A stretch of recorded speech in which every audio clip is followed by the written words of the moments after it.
আমরা নামাজের পরে দোয়া করি, মুনাজাত দিই, আমরা বেদাতি। আজান দেয়, আমরা একটু আল্লাহর কাছে চাই, আমরা বলি বেদাতি। হেরা হেগো দাঁত আছে, আমগো দাঁত নাই। এরকম মানুষ আছে কিনা সমাজে বলেন? চিল্লিয়ে বলেন আছে কিনা? অসংখ্য আছে, শেষ নেই। এরপরে আবার আমার ইউটিউবার ভাইরা আবার রাগ করেন না, হেরা হেডিনে ভাইরাল করে বেশি, আমরা কথা কই না। এই যেদিন একটু একটু দোষ আছে, একটু খুইট আছে, কথা হিয়ান ভাইরাল করিয়া দেয়। জিয়ান দিলে ভালো হইব, হিয়ান কিন্তু ভাইরাল করে না।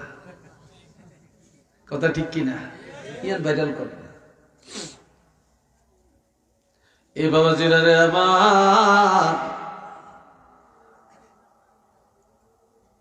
নবীকে যারা চিনে না তারা এখনো অজ্ঞ।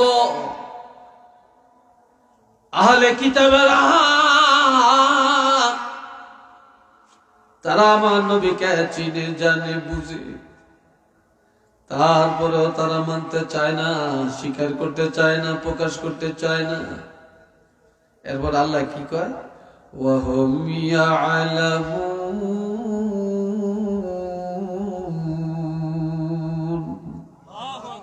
অথচ তারা জানে। তারা কি? তারা ভালো করে জানে, তারা বুঝে। চিল্লিয়া কন্যা সুবহানাল্লাহ। তারা বুঝে। আমরা মিলাদ পড়ার সময় একটা আয়াত পড়ি, মা কানা মুহাম্মাদুন আবা আহাদিম মির রিজালিকুম ওয়ালাকিন রাসূলুল্লাহি ওয়া খাতামান নাবিয়্যিন। আমার কথা বুঝতে সমস্যা হয় আপনাদের? তারা জোতা লিয়া যায় কি? যাইস না রে বাবা, বই। এ তো মানুষের প্যান্ডেল তো ফুরে যাইতেছে, ইনশাল্লাহ ফুরাইবে, ইনশাল্লাহ খালি থাকবে না। আমি তো ফুরাইতে পারতাম না, আমরাও ফুরাইতে পারতাম না, ফুরাইব কে? জোরে বলেন, ফুরাবে কে? আর আমরা তো এখানে তামসা করতে আসি না। তামসা করতে আসছি? আমরা তো আল্লাহ এবং রাসূলের কথা বলার জন্য আসছি। এটা তো বেহেশতের বাগান। বেহেশতের বাগানের জিম্মাদার তো আল্লাহ, আমরা কেউ না। আল্লাহ বলছেন মুহাম্মদ সাল্লাল্লাহু আলাইহি ওয়াসাল্লাম কোন পুরুষের বাপ না, তিনি হলেন আল্লাহর রাসূল। কারণ পুরুষ বলে যারা বালেগ তাদেরকে, আমার নবীর সন্তানদেরকে, ছেলেদেরকে আল্লাহ শিশুকালে নিয়ে গেছেন। এই জন্য আল্লাহ বলছেন মুহাম্মদ সাল্লাল্লাহু আলাইহি ওয়াসাল্লাম কোন বালেগ ছেলের বা বালেগ পুরুষের বাপ নন, তিনি আল্লাহর রাসূল। ওয়া খাতামান নাবিয়্যিন, তিনি সর্বশেষ নবী। আমগো নবীর পরে আর কোন নবী আসবে কিনা? চিল্লিয়া বলেন আসবে? আমগো নবী সর্বপ্রথম, সর্বশেষ, সৃষ্টি প্রথমে, আগমন শেষে। নবীর পরে আর কেউ নেই, কেউ আসবে না। আমাদের বাংলাদেশে একটা দল আছে কাদিয়ানি, তারা নামাজও পড়ে, তাকে মসজিদও আছে, তারা টুপিও মাথার দেয়, পাগড়িও মাথার দেয়, দাঁড়িয়েও আছে, লম্বা জামাও আছে, হুজুরও আছে, কিন্তু তারা ব্যাগ মানে আঙ্গু নবীরও মানে মোহাম্মদ নবী, ঠিক আছে, তো এক জায়গায় মানে না, তবে শেষ নবী না, নবীর পরে আরো নবী আছে। এই এক জায়গায় না মানার কারণে আহলে সুন্নাত ওয়াল জামাতের আকীদায় তারা মুমিন না কাফের? আওয়াজ দিয়ে বলেন, তারা মুমিন না কাফের? নবীকে যারা শেষ নবী মানবে না তাদের তো ঈমানই নেই। আর তাদেরকে আমরা কানা উঠেছি, তাদের বস্তু আমরা কিনি। বাংলাদেশের মধ্যে তাদের পণ্যগুলি সবচেয়ে গ্রহণযোগ্য, এগুলো আমরা কিনি, এগুলো আমরা গ্রহণ করি, এগুলো দিয়ে তাদের ধনী বানাইতে আছি। কথা ঠিক কিনা? ইসরায়েলের সম্পদ ছাড়া আমরা কিনি না, ইসরায়েলের সম্পদ খাই, কিনি, অথচ তাগরে টাকা পয়সার মালিক বানাইতেছি। আর এগুলা দিয়ে তারা আমগো মুসলমানেরা মারতেছে, 12টা বাজাইতে আছে। কথা ঠিক কিনা? আমাদের মুসলমানের কি এগুলা চিন্তা করা দরকার না? খালি নামাজ পড়লেই মুসলমান?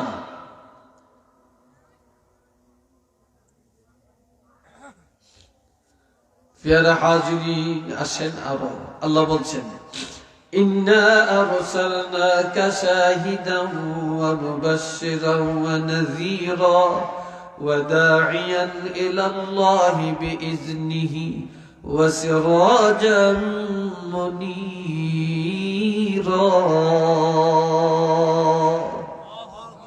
আওয়াজ দিয়ে কোন আল্লাহু আকবার। কিছু মানুষ আর কি চায়, ওইসান কথা কয়, কথা কসকেলি সব আমার দিকে চাবে। এটা আমার ক্লাস, আপনারা আমার ছাত্র, আমি শিক্ষক, এলা মানেন আর না মানেন, এটাই বাস্তবতা। কি ঠিক না? আমার ক্লাস না, আপনারা আমার ছাত্র না? ছাত্রর নজর থাকবে ওস্তাদের দিকে, ওস্তাদের নজর থাকবে ছাত্রদের দিকে। আমার মাহফিলে ভলান্টিয়ার লাগে না, আমি নিজে ভলান্টিয়ার। যেহেতু আমি শিক্ষক, আমার ছাত্রকে কন্ট্রোল করার দায়িত্ব আমার। আমি কিসের ক্লাস করবো যদি কন্ট্রোল করতে না জানি? আল্লাহ, আমার আল্লাহ বলেন, হাবিব আমি আল্লাহ আপনাকে পাঠালাম সাক্ষ্যদাতা করে। সমস্ত নবীরা তাওহীদ, রিসালাত, আখিরাত প্রচার করছেন। এই কথার সাক্ষী কিয়ামতের ময়দানে আল্লাহ কার থেকে নিবেন? জোরে বলেন না, কার থেকে নিবেন? তো সাক্ষী কে দেয়? যে দেখে, যে জানে, তিনি সাক্ষী। তাহলে নবীরা যে প্রচার করছেন, আমগো নবী তো তখন সশরীরী ছিলেন না, তারপরও নবী দেখছেন, নবী জানছেন, যার জন্য আল্লাহ নবীকে সাক্ষী বানাইছেন। এটা সুবহানাল্লাহ বলেন। এই ছাড়া আমার নবী কি এটা কি গ্রাম? কামারকান্দি। এই কামারকান্দি গ্রামের কোন মানুষের কাছে আইসা আমার নবী কি দেখা দেওয়ার এই যোগ্যতা কি আল্লাহ নবীকে দেন না? জোরে বলেন দেন না? এমন মানুষও পৃথিবীতে আছে যারা মুহূর্তে মুহূর্তে নবীকে দেখতে পাইতেছে, ঠিক না? সুফি ফতে আলী ওয়াইসি রহমাতুল্লাহি আলাইহি এত বড় দরজার আল্লাহর ওলি, তিনি কোনোদিন কোনো বড় টাইটেল পাস করেন না, দাওরা পাস করেন না, তিনি বড় মুফাসসির না, কিন্তু তিনি ওলির দরজায় তিনি সর্বোচ্চ মাকাম অর্জন করেছেন। আল্লাহ যদি কাউকে ওলি বানান, একটা রিকশাওয়ালাকেও বানাইতে পারেন। কি ভাই পারেন কিনা বলেন? আল্লাহ যদি কাউকে ওলি বানান, একটা খেটে খাওয়া মানুষকে বানাইতে পারেন। আর আল্লাহ যদি কাউকে জাহেল বানায়, একজন বড় আলেমকেও জাহেল বানাইতে পারে, বড় জ্ঞানীকেও জাহেল বানাইতে পারে। আল্লাহ তো সুফি ফতে আলী ওয়াইসি রহমতুল্লাহ আলাইহি তিনি হজ করতে মক্কা শরীফ গেলেন। ওনার দলে কিছু লোক ছিল, সবাই বলে, হুজুর আমরা তো হজ করছি, এখন আমরা চলেন মদিনায় যাই। কই না, তোমরা যাও, আমি যাব না। কই কেন? আমি মক্কাতে আসছি আল্লাহর মেহমান হয়ে। ওইসান ঘুম যায়, কিরে হাঁটু নামিয়ে বয়, তো ঘুমাইতো না, হাসে। আল্লাহ কি কয়? আমি মক্কায় আসছি, আমি তো আল্লাহর মেহমান হয়ে আল্লাহর দাওয়াতে আসছি, কিন্তু আমি মদিনায় যাব, মদিনা নবীর বাড়ি, কিন্তু নবীর মেহমান হওয়ার জন্য এখনো আমি দাওয়াত পাই না। নবী আমাকে দাওয়াত না দিলে আমি মদিনায় যেতে পারি না। এই কথা বলে এইভাবে ডাইন হাত মাথার নিচে রেখে একটু ঘুমে চোখ বন্ধ করলেন। কিছুক্ষণ পরে মাথা উঠে বলে, এই চলো চলো মদিনায় যাই, চলো। আপনি বলছেন দাওয়াত পান না, এখন বলেন মদিনায় যাবেন। আমি দেখতেছি, যখন বলছি আমি এখনো দাওয়াত পাই না, আমি দেখতেছি আল্লাহর হাবিব রহমাতুল্লিল আলামিন আমার সামনে দাঁড়িয়ে বলতেছে, এ সুফি ফতে আলী রহমাতুল্লাহ আলাইহি, এ সুফি ফতে আলী ওয়াইসি, আমি রহমাতুল্লিল আলামিন তোমার জন্য মদিনার দরজাকে খুলে দিয়েছি। সুবহানাল্লাহ। জোরে বলেন না ভাই, আল্লাহু আকবার। চলে গেলেন, রওজা পাকের কাছে গিয়ে সালাম দিলেন। কেউ যদি মদিনায় যান, সাবধান করে দিই, মোবাইল দিয়ে ফাইজলামি করিয়েন না, এটা আদবের জায়গা। সেখানে স্ন্যাপ নিবেন না, ফটো উঠাবেন না, তাহলে আপনার আদব থাকবে না, তাওয়াজ্জু থাকবে না, আগ্রহ থাকবে না, মহব্বত থাকবে না। তাহলে বোঝা যায় আপনার সব মোবাইল দিয়ে না সেটিং বাজি করতেন গেছেন। কি কথা ঠিক না? আর জোরে জোরে সালাম দিবেন না, মনে মনে মহব্বতে দিবেন। যত মনে মনে দিবেন, আপনি এখান থেকে দেন, জোরে জোরে দেন, সালাম মদিনায় যাবে। কিন্তু আপনি সেখানে গিয়ে দিলেন, মনে মনে দিবেন। যত মনে মনে দেন আপনার সালাম স্বয়ং আর কোনো মাধ্যম নাই, সরাসরি আল্লাহর হাবিব রওজা পাক থেকে সালামের জবাবটা দিয়ে দিবেন। সুবহানাল্লাহ কয় নাই তারা? শীতে ধরছে আপনাদেরকে, ঠান্ডা লাগছে খুব বেশি, হ্যাঁ? তো সুফি ফতে আলী নবীকে সালাম দিলেন, রওজা শরীফ থেকে সালামের জবাব দিছেন নবী, সরাসরি কানে শুনলেন। দাঁড়িয়ে বলতেছেন, ইয়া রাসূলুল্লাহ, ইয়া হাবিবাল্লাহ, আমি রওজা শরীফে আসলাম, তবে আমাকে অনুমতি দেন আমি যেন বাকি জীবনটা মদিনায় কাটাতে পারি। কয় না, তুমি ভারতবর্ষে চলে যাও, মানুষকে এলমে শরীয়ত, এলমে তরিকত, এলমে মারেফত শিক্ষা দাও। আমি তো আপনাকে পাবো না, না আমি চাইলে দিও। আর আমি চিনি ছাড়া চা খাই, আমি চিনির চা খাই না। চিনি ছাড়া হইলে একটু দাও। তো শোনেন, ডায়াবেটিস তেমন এক রোগ, মাশাআল্লাহ, কি বলবো আর। এই ভাইরা রে আমার, তখন আমার নবী রওজা পাক থেকে বলে, সুফি ফতে আলী রে, তুমি চলে যাও, তোমার আশা লাগবে না। বলে, আমি তো আর আপনাকে পাবো না। কয়, তুমি মানুষের এলমে শরীয়ত শিখাও, এলেম কালাম শিখাও, তুমি এলমে তরিকত মারেফাত শিক্ষা দাও, তবে তোমার আশা লাগবে না। আমি রাসূল ওয়াদা করলাম, তুমি যেখানেই থাকবা, যখনই আমাকে স্মরণ করবা, তখনই তোমার সামনে সশরীরে আমি রাসূলুল্লাহকে তুমি দেখতে পাইবা।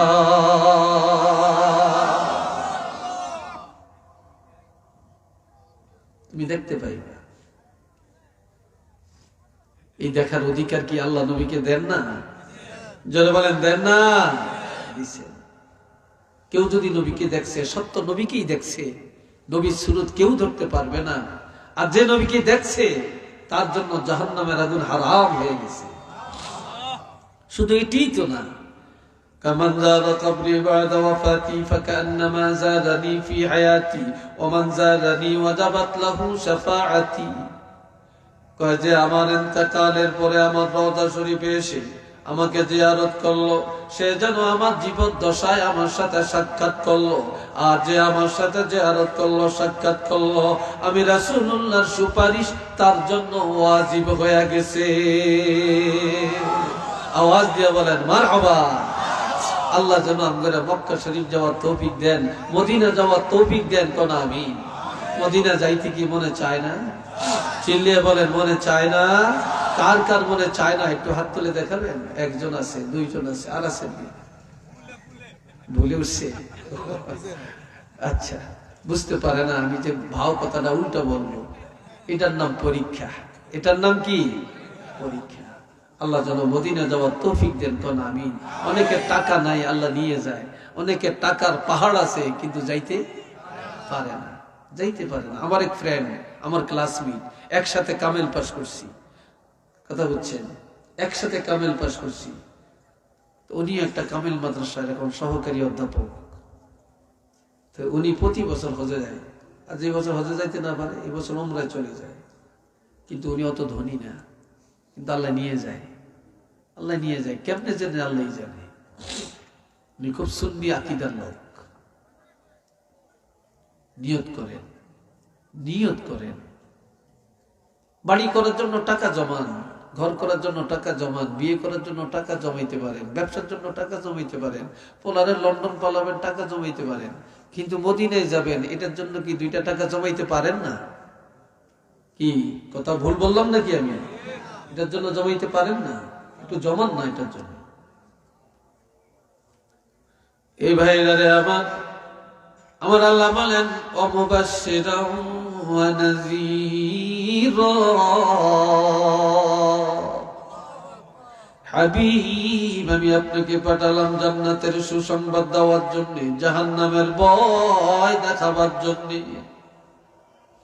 জান্নাতের সুসংবাদ প্রদানকারী আমার নবী, জাহান্নামের ভয় দেখানোর জন্য আমার নবীকে আল্লাহ পাঠালেন।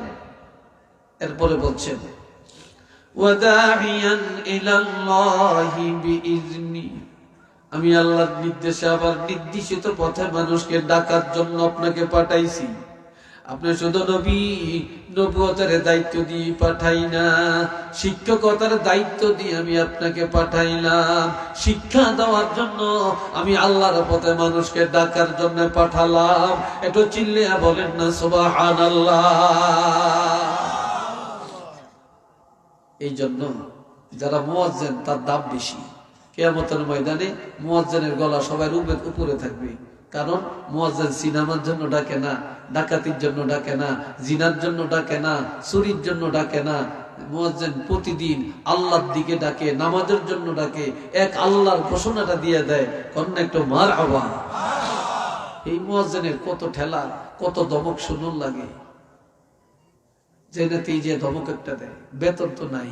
মুয়াজ্জিনের বেতন বাংলাদেশে যেই অবস্থা, এর বন্ধ লজ্জা লাগে। 2000, 2500, 3000, সর্বোচ্চ 5000। শহরে বন্দরে একটু বেশি থাকতে পারে। এরপরও তো দেখেন মুয়াজ্জিন ভালো খায়, মুয়াজ্জিনের জামাটার দাম কত। তারপরে মুয়াজ্জিন এরপরে দেখেন সুদ খায় না, এরপরে দেখেন কিস্তি নেই। অনকার মাইয়া লাগে কিস্তি আর কিস্তি, কিস্তি আর কিস্তি। কি কথা ঠিক কিনা? গ্রামীণ ব্যাংকগুলি, আশা ব্যাংকগুলি, তারপরে ওই যে সুদ দেয় যে সমস্ত ব্যাংক, এগুলার কামটা কি? আগে তো সুদ খাইতো, এখন লাইসেন্স দিয়ে সুদ খাওয়ায়, লাইসেন্স দিয়ে খাওয়ায়। কি ভাই কথা ঠিক না? লাইসেন্স দিয়ে খাওয়াইতেছে। আসেন, এরপরে আল্লাহ বলছেন, সবাই আমার দিকে চাচ্ছেন তো না? কষ্ট হয় আপনাদের বলেন? হ্যাঁ, কষ্ট হইলে আমি সংক্ষেপ করবো, লম্বা করতাম না। হ্যাঁ, ওয়াসিরাজাম মুনীরা, আমি আল্লাহ আপনাকে পাঠালাম জ্বলন্ত নূরের বাতি হিসাবে। আওয়াজ দিয়া বলেন না সুবহানাল্লাহ। এই যে বাতি, এটা কি জ্বলন্ত না নিবন্ত? আরো জোরে কর। জ্বলন্ত। সুই টিপ দিলে নিভে যাবে, নিবন্ত। নিবানো যাবে আবার জ্বালানো যাবে। সূর্য একবার অস্ত যায় আবার উদয় হয়, ঠিক নেই? উদয় হলে জ্বলন্ত, অস্ত গেলে নিবন্ত, ঠিক নেই? চন্দ্র একবার বড় হয় আবার ছোট হয়, তাই না? তারকা দিনে দেখা যায় না, রাত্রে দেখা যায়। বাতি জ্বালাইলে জ্বলে, নিভে গেছে। কথা ঠিক না? নিভে গেছে। ফু দিলে নিভে যায়, থাপ্পড় দিলে নিভে যায়। কিন্তু আমার আল্লাহ বলেন, আপনি বলেন সিরাজাম মুনীরা, এটা সূর্যের মতো উদয় অস্ত নাই, চন্দ্রের মতো বড় হওয়া ছোট হওয়া নাই, তারকার মতো না, চেরাগের মতো না, লাইটের মতো না, বিদ্যুতের মতো না। সুই টিপ দিয়া পারবে না, ফু দিয়া পারবে না, থাপড় দিয়া পারবে না, ব্যঙ্গ করে পারবে না, ষড়যন্ত্র করে পারবে না, স্লোগান দিয়া পারবে না, মিছিল করে পারবে না, অবাধ্যগিরি করে পারবে না। কেননা এই বাতি কেউ জ্বালায় না। আমি আল্লাহ আমার কুদরতি হাতে আপনার বাতিটা জ্বালাইয়া দিলাম। আপনি হায়াতুন নবী রওজা পাকে চলে গেলেও এই বাতি নিবানের ক্ষমতা কারো নাই। এটা এমন বাতি কিয়ামত পর্যন্ত একইভাবে জ্বলবে।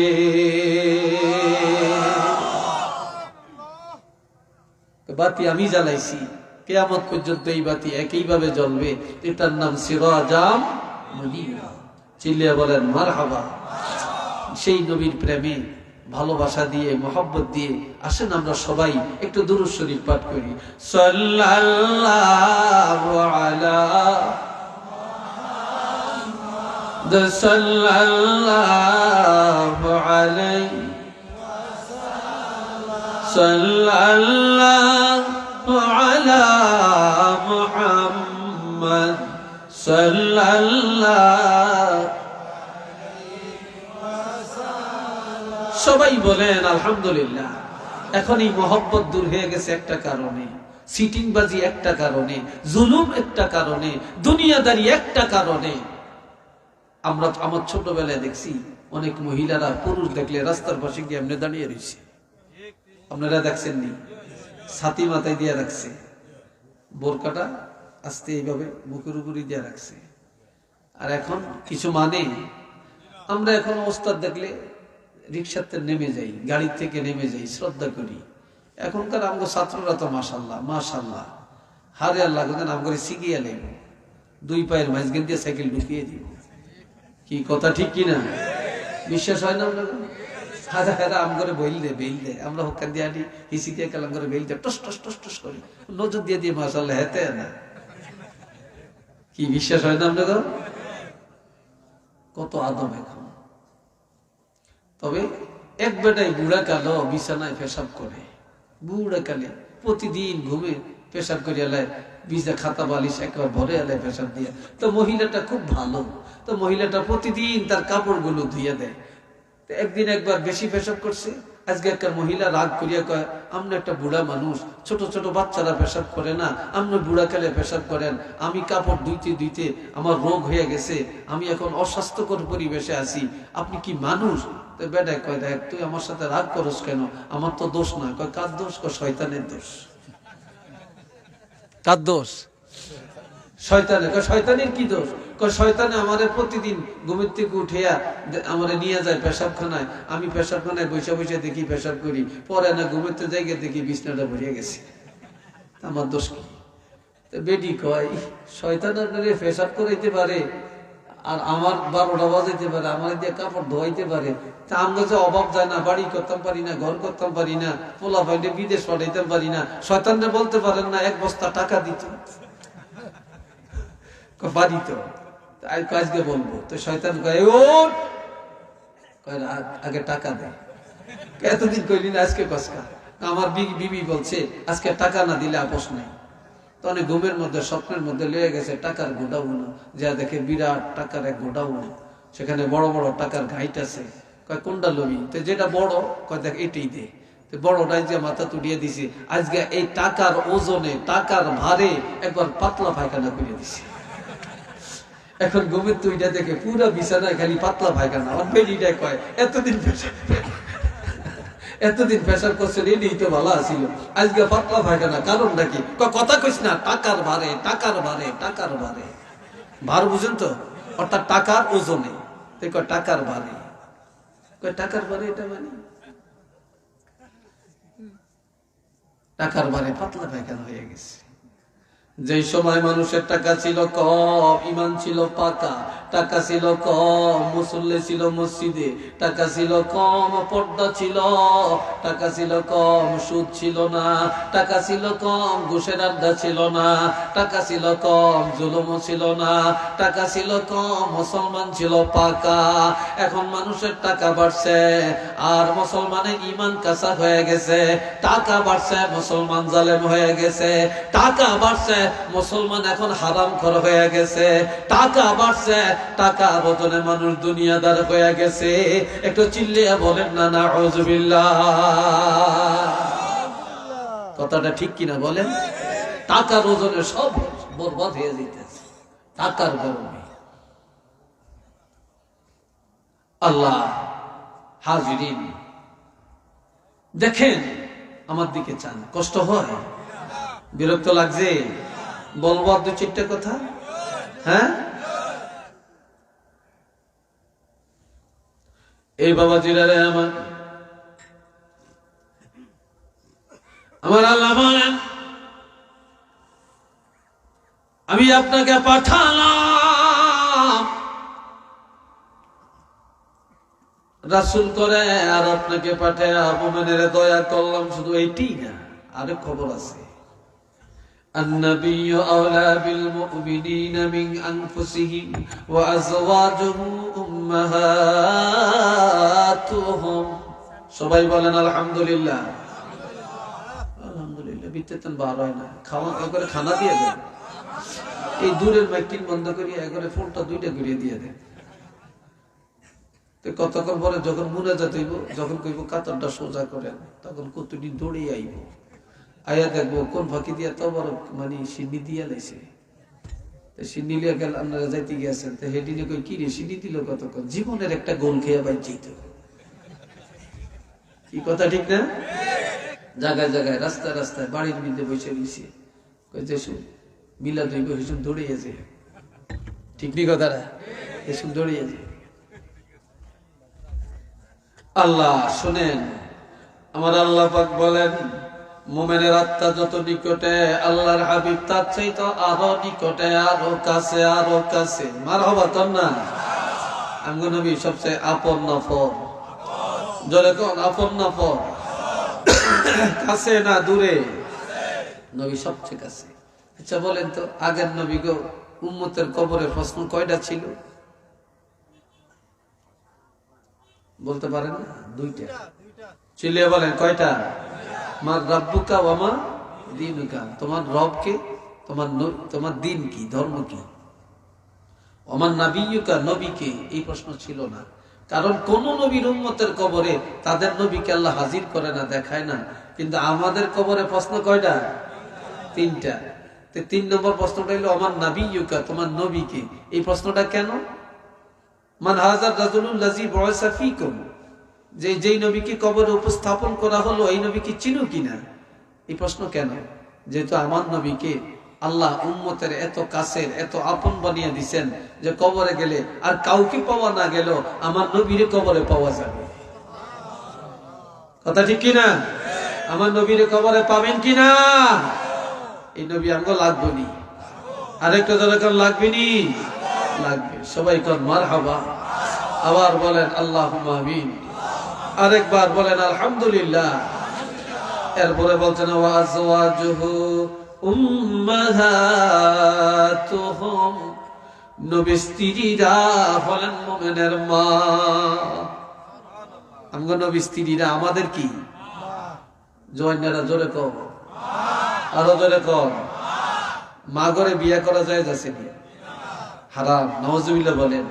নবীর স্ত্রীরা মা, এদেরকে বিবাহ করা হারাম। বিবাহ করা কি হারাম? একটা। আরেকটা হলো কারো স্বামী যদি জীবিত থাকে তাহলে এই জীবিত মানুষের বউ কেউ বিয়ে করতে পারবে না। চিল্লিয়ে বলেন পারবে? তাহলে আমার নবী জীবিত, আমার নবী জিন্দা নবী, হায়াতুন নবী। এই জন্য জিন্দা নবী স্ত্রী করে আর কেউ বিবাহ করতে পারবে না। এটা হারাম। কথা বুঝছেন? এটা হারাম। এখন স্ত্রীরা যদি মা হয় তো স্বামী কি হবে? জোরে বলেন। আমগো বাপ কয়জন? 7 জন। জোরে বলেন আমাদের বাপ কয়জন?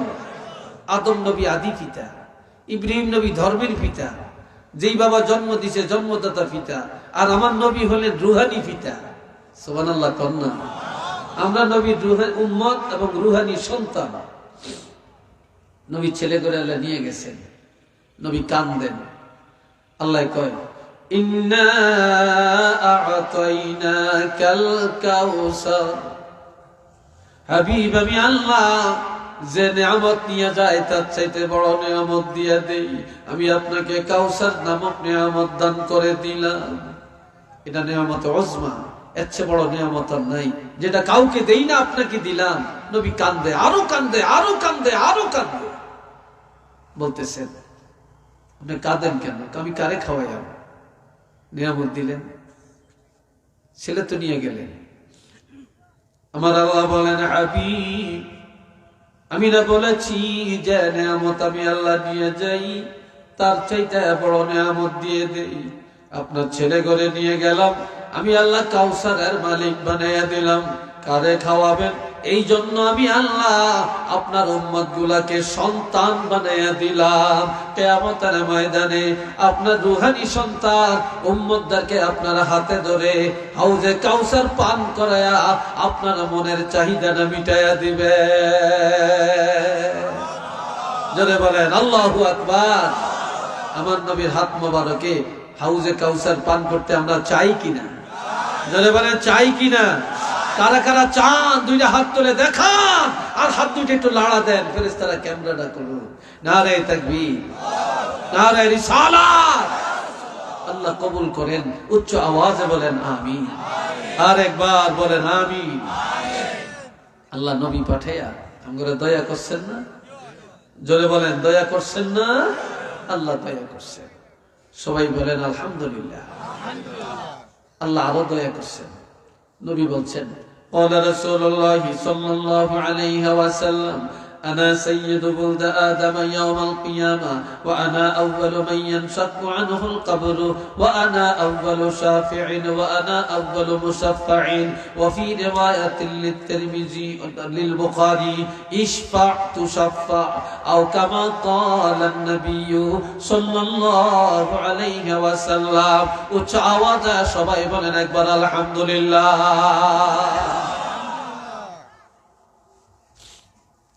আল্লাহ নবীজি বলেন, হাদিস হাদিস সহিহ, ওইটা কি যাই গিয়া নাকি না এসব করতে যায়?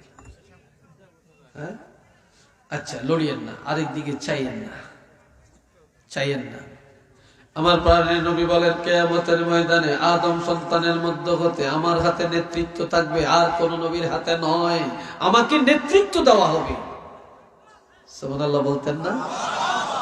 আরো জোরে বলতেন না? নেতৃত্ব কাকে দিবে? নবীকে। আমার নবীজি বলেন, সেদিন আমি হব, সেদিন আমার রওজা মুবারকের মাটি দুই দিকে চলে যাবে। সর্বপ্রথম আমার দ্বারা ময়দানে হাসর উদ্বোধন করা হবে, সকলের আগে আগে আমাকে উঠানো হবে। আমার আগে আর কাউকে উঠানো হবে না।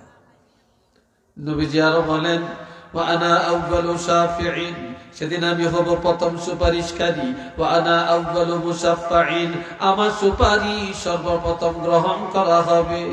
নবীজি আরো বলেন, কিয়ামতের ময়দানে আল্লাহ পাকের রহমতের কোলে আমি রাসূলুল্লাহকে উঠায়া দিবে। আল্লাহ আমারে কোলে লইব, কোলে কোলে, কোল বুঝেন তো?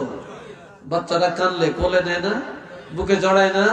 বাচ্চা কানলে চোখের পানি মুছে দেয়, বিস্কিট দেয়, চকলেট দেয়, ঠিক নেই? কিয়ামতের ময়দানে আমার নবী যখন দৌড়াদৌড়ি করবে, কান্নাকাটি করবে, উম্মতের জন্য পেরেশান হয়ে যাবে, তখন আমার আল্লাহ আল্লাহর কোলের মধ্যে নবীকে উঠায় বলবে, হাবিব ইশফা তুশাফা, আমি আপনার কোলে উঠালাম, আপনার সুপারিশ করেন, কার জন্য করবেন? আপনার সুপারিশ আমি আল্লাহ দরবারে গ্রহণ করা হবে। আওয়াজ দিয়ে বলেন মারহাবা। নবীর সুপারিশ আমরা চাই কিনা? আমগো নবীর সুপারিশ ছাড়া কেউ নাজাত পাবে? কেউ বেহেশতে যাইতে পারবে? পারবে না। নবীরা অপেক্ষায় থাকবে, নবীরা সব জান্নাতি, তারপরও আমার নবীর সুপারিশের জন্য অপেক্ষা করবে, অপেক্ষা করবে। দুনিয়া সব চিনি, সব বুঝি, সব জানি, নবীকে জানতে চাই না, বুঝতে চাই না, বুঝতে চাই না। মসজিদে নামাজ পড়তে যাই, শুক্রবারে যাই, টুপিটা মাথাত নাই। আমার নবীর টুপিটা কি অপরাধ করছে আপনার কাছে বলেন? আপনি কত দামি জামা গায়ে দিলেন, দামি প্যান্ট ফিরলেন, পায়জামা ফিরলেন, কোট গায়ে দিলেন, জুতা পরলেন, আর 20 টাকা, 40 টাকা, 100 টাকা দামের একটা টুপি মাথায় দিয়া শুক্রবারে মসজিদে যাইতে পারলেন না, 5 ওয়াক্ত নামাজ পড়তে পারলেন না। আপনার মাথার চুলগুলির দিকে তাকাইলে বোঝা যায় আপনি ইহুদি নাসারার 1 নম্বর হোল্ডার, আপনি ইহুদি নাসারার দালাল। আপনি মুসলমান ফলো করেন না, আপনি আমার নবীর সুন্নাত ফলো করেন না, আপনি ইহুদি নাসারার জিন্দেগি, তাদের চুল, তাদের মাথা, তাদের পোশাককে অনুসরণ করছেন। কি কথা ঠিক না? আমরা কিসের ইমানদার, কিসের মুসলমান, কিসের নবী প্রেমিক হলাম? আচ্ছা আরেকটু বলি, এটার নাম কি? আরে উত্তর দিবেন একটু জোরে। টুপি। এটা কবরে যাইবনি। এটার নাম কি? রুমাল। এটা কবরে যাবে। এটার নাম কি? এটা কবরে যাবে। এত মৃত্যুর পরে খুললে না, খুলতে পারতো না, তখন কাটিয়া খুলবো, ঠিক কিনা? খুলবে। পায়জামাটা, মৌজা, জুতা যাবে, গেঞ্জি যাবে, কোট কিছুই তো যাবে না, তার জাম্পার, মাফলার কিছুই যাবে না। আচ্ছা বলেন এটা যাবেনি? এটা জোরে বলেন ভাই, এটা যাবে? এটার নাম কি? জোরে বলেন। যাদের নাই লজ্জার কিছু না। বলবেন যে হুজুর মনে লজ্জা দিল না। একটা লোকের হিন্দু বাচ্চাগুলি অনেক সুন্দর দেখা যায়, ছোটকালে খুব সুন্দর দেখা যায়, চেহারা নাদুস নুদুস। এটি বুড়া হইতে হইতে শয়তানের লানে দেখা যায়, ঠিক কিনা?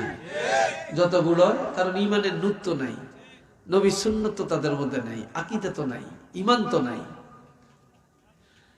তাও যে দাড়ি, এটা চেহারার খুবই, এটা সৌন্দর্য, এটা নবীর আদর্শ, এটা নবীর সুন্নত। আর এই সুন্নতটা কবরে নিয়ে যে যাবে, এই উসিলায় আল্লাহ তাকে ক্ষমা করে দিবেন। এই উসিলায় আল্লাহ তাকে কি করবেন? আল্লাহ তাকে উসিলায় ক্ষমা করবেন। আল্লাহ কি পারেন না? যদি বলেন আল্লাহ কি পারেন না?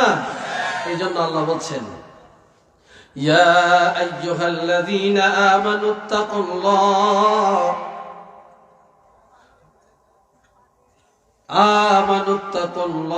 ওয়াবতাগু ইলাইহিল ওয়াসিলা।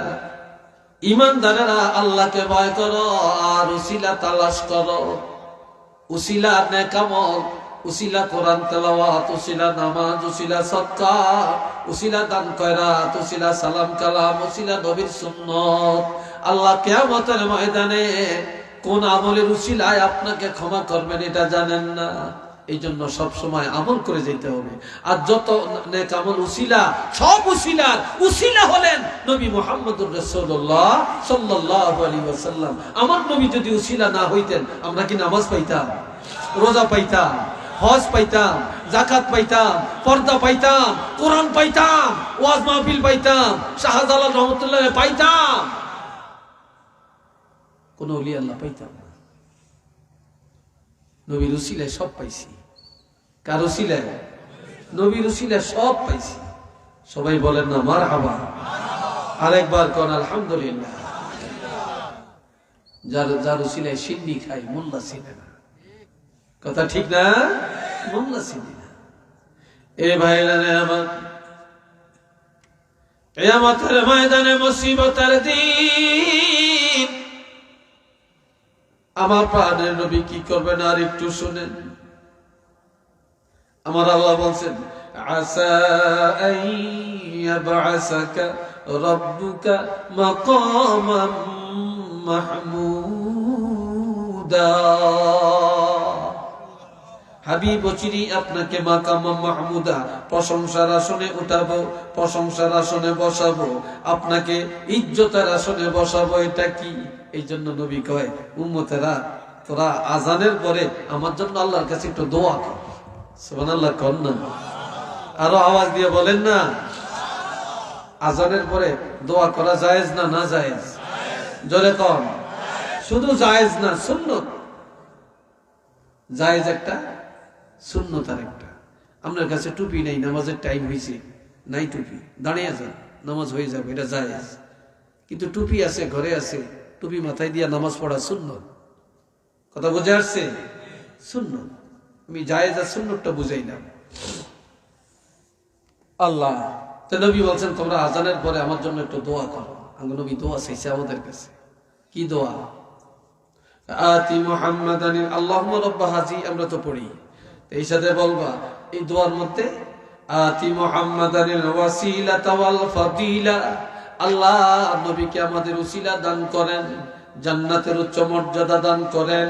ওয়াবাআসহু মাকামাম মাহমুদানিল্লাযী ওয়া'আদতা, আপনি ওয়াদা করেছেন আমাদের নবীকে মাকামাম মাহমুদা, প্রশংসার আসন দিবেন।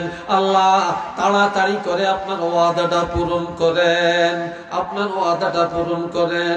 উম্মতরা রে, যারা আমি রাসূলের জন্য আজানের পরে আল্লাহর দরবারে দোয়াটা করবা, আমি রাসূল ঘোষণা দিলাম, হাল্লাত লাহু শাফাআতি, আমি রাসূলুল্লাহর সুপারিশ তার জন্য ওয়াজিব। নবীর সুপারিশ লাগবে নি? চাননি? যদি বলেন চান। কারা কারা চান না একটু হাত তোলেন। নবীর সুপারিশ চান? সবাই চান? যদি বলেন সবাই চান, তাহলে আজানের দোয়ার মধ্যে ফতুয়া কেন? আজানের দোয়ার মধ্যে আমরা বলি, ওয়ারযুকনা শাফাআতাহু ইয়াউমাল কিয়ামা, যে আল্লাহ নবীর শাফাত কিয়ামতের ময়দানে নবীর সুপারিশ আমাদের নসিব করেন। আমরা নবীর সুপারিশ চাইলাম, তাহলে একদল শায়েখ নামক আলেম, একদল হিংসুক আলেম, একদল দালালি আলেম, তারা কেন বলেন এটা বেদাতি? কেন বলবেন? তাহলে এরা নবীকে ভালোবাসেন না, এদের নবীর সুপারিশ লাগবে না, আমাদের নবীর সুপারিশ লাগবে। আমরা আজানের মুনাজাতে নবীর সুপারিশ কামনা করেই যাব। কি বলেন আপনারা? রাজি আছেন? রাজি আছেন? একটু দুইটা হাত তুলে দেখো, আল্লাহ দেখো, সবাই বলেন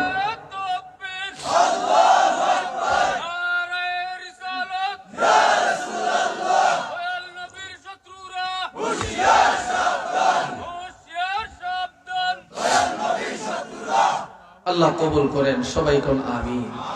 আরেকবার বলেন আমিন।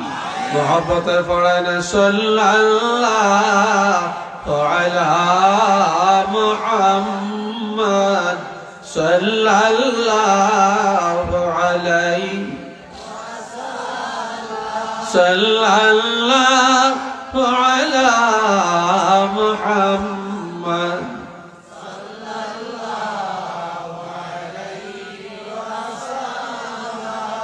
সবাই উচ্চ আওয়াজে বলেন আলহামদুলিল্লাহ।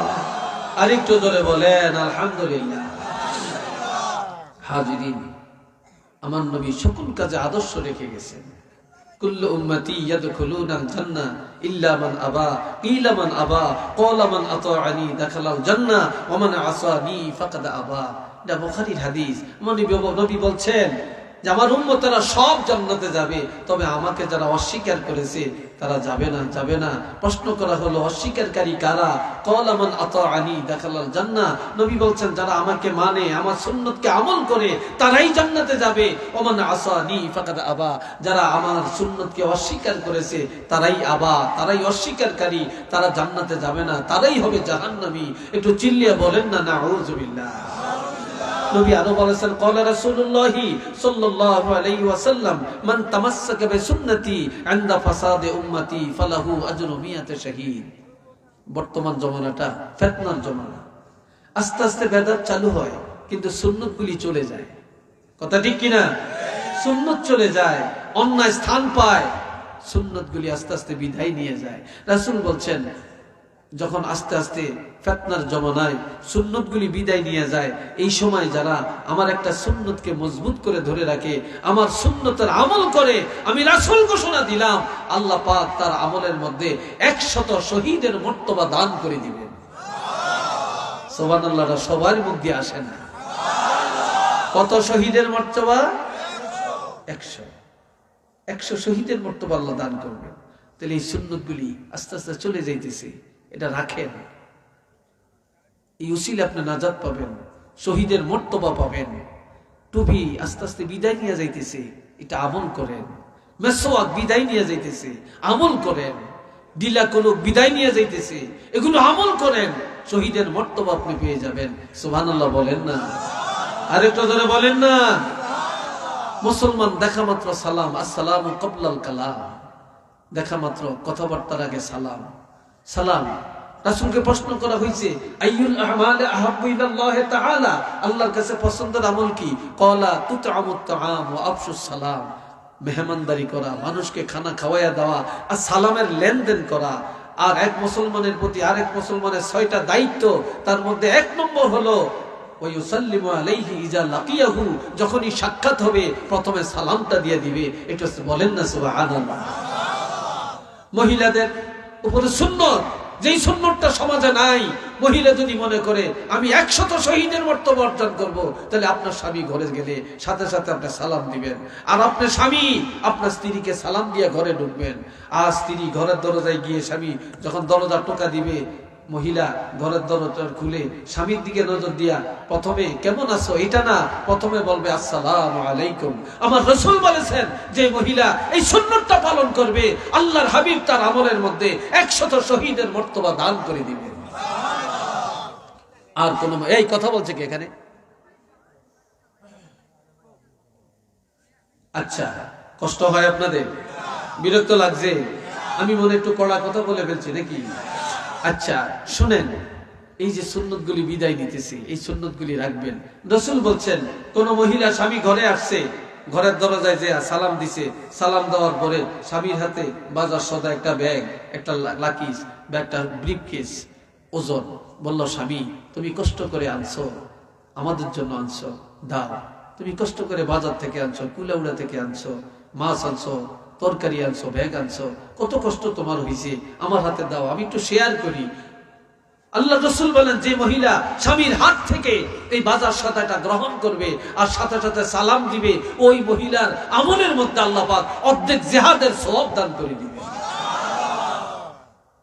মহিলা স্বামী ঘরে আসছে, স্বামী ঘরে আসছে, চাওয়ার আগে, স্বামী বলে নাই, চায় না, চাওয়ার আগে যদি স্বামীর জন্য এক গ্লাস পানি দেয়, এক গ্লাস শরবত বানিয়ে দেয়, স্বামী পান খায়, পানের বাটাটা আগেইয়া দেয়, তারপরে স্বামীর খিদা লাগছে, খানার টেবিলে খানা হাজির করে দেয়, স্বামীর একটা কাপড় ধুইয়া দেয়, একটা টুপি ধুইয়া দেয়, বলার আগে কাজটা করে ফেললো, তাহলে আল্লাহর হাবিব বলছেন এই মহিলার আমলের মধ্যে আল্লাহ পাক 8 বড়ি, বড়ি বুঝেন তো, স্বর্ণ, 8 বড়ি স্বর্ণ, 8 বড়ি স্বর্ণ আল্লাহর রাস্তায় সদকা করার সওয়াব আল্লাহ এই মহিলার আমলের মধ্যে দান করে দিবেন। স্বামী যদি বলে বিবি এই কাজটা করো, এই কাজটা করো, বলার পরে যদি কাজটা করে, তাহলে 8 বড়ি রূপা সদকা করার সওয়াব আল্লাহ দান করে দিবেন। আরেকটু জোরে কন্যা। আর মহিলাদেরকে বলা হয়েছে, মহিলারা তোমরা স্বামীর আগে যেন তোমাদের মৃত্যু হয়, তোমরা আল্লাহর কাছে বলো তোমার স্বামীর জানাজা, স্বামীর মাটি যেন তোমার ভাগ্যে হয়। যেই মহিলা স্বামীর আগে মারা গেল, যে স্বামী দোয়া করলো, যে স্বামী মাটি দিল, যে স্বামী জানাজা পড়লো, যে স্বামী কবরের কাছে চোখের পানি পালিয়া কাঁদলো, ওই মহিলার জন্য জান্নাত অবধারিত, জান্নাত অবধারিত। একটু চিল্লিয়ে বলেন আল্লাহু আকবার, আরো জোরে বলেন আল্লাহু আকবার। আমার রাসূল কি আদর্শ রেখে গেছেন, আমরা কি করছি? আমার রাসূল একদিন বলছেন, এ মহিলারা, নবীর 9 জন বিবি একসাথে, কষ্ট হচ্ছে মনে হয় আপনাদের, বিরক্ত লেগে উঠছে আপনাদের। নবীর কয়জন বিবি? 9 জন বিবি একসাথে ছিলেন। আর এই 9 জন নবী বললেন, তোমরা একটা ফিলারার সাথে হেলান দাও, আজকে একটা কিচ্ছা শোনাবো। ফিলারা কোথায়? ফিলারা তো নাই। হযরত আয়েশা খুব বুদ্ধিমতী, তিনি বললেন, ফিলারা চিনো না? নবী তো আমাদের ফিলারা, রাসূল তো আমাদের ফিলারা। এই কথা বলার পরে কেউ আইসা ডাইন পাশে, কেউ আইসা বাম পাশে, কেউ সামনে, কেউ পিছনে, যে যেখানে জায়গা পাচ্ছে সেখানে হেলান দিয়ে বসছে। কিন্তু আয়েশা বসে না, কে কোন জায়গা দখল করে দেখছেন। সবাই বলে, আফা আপনি বসেন না কেন?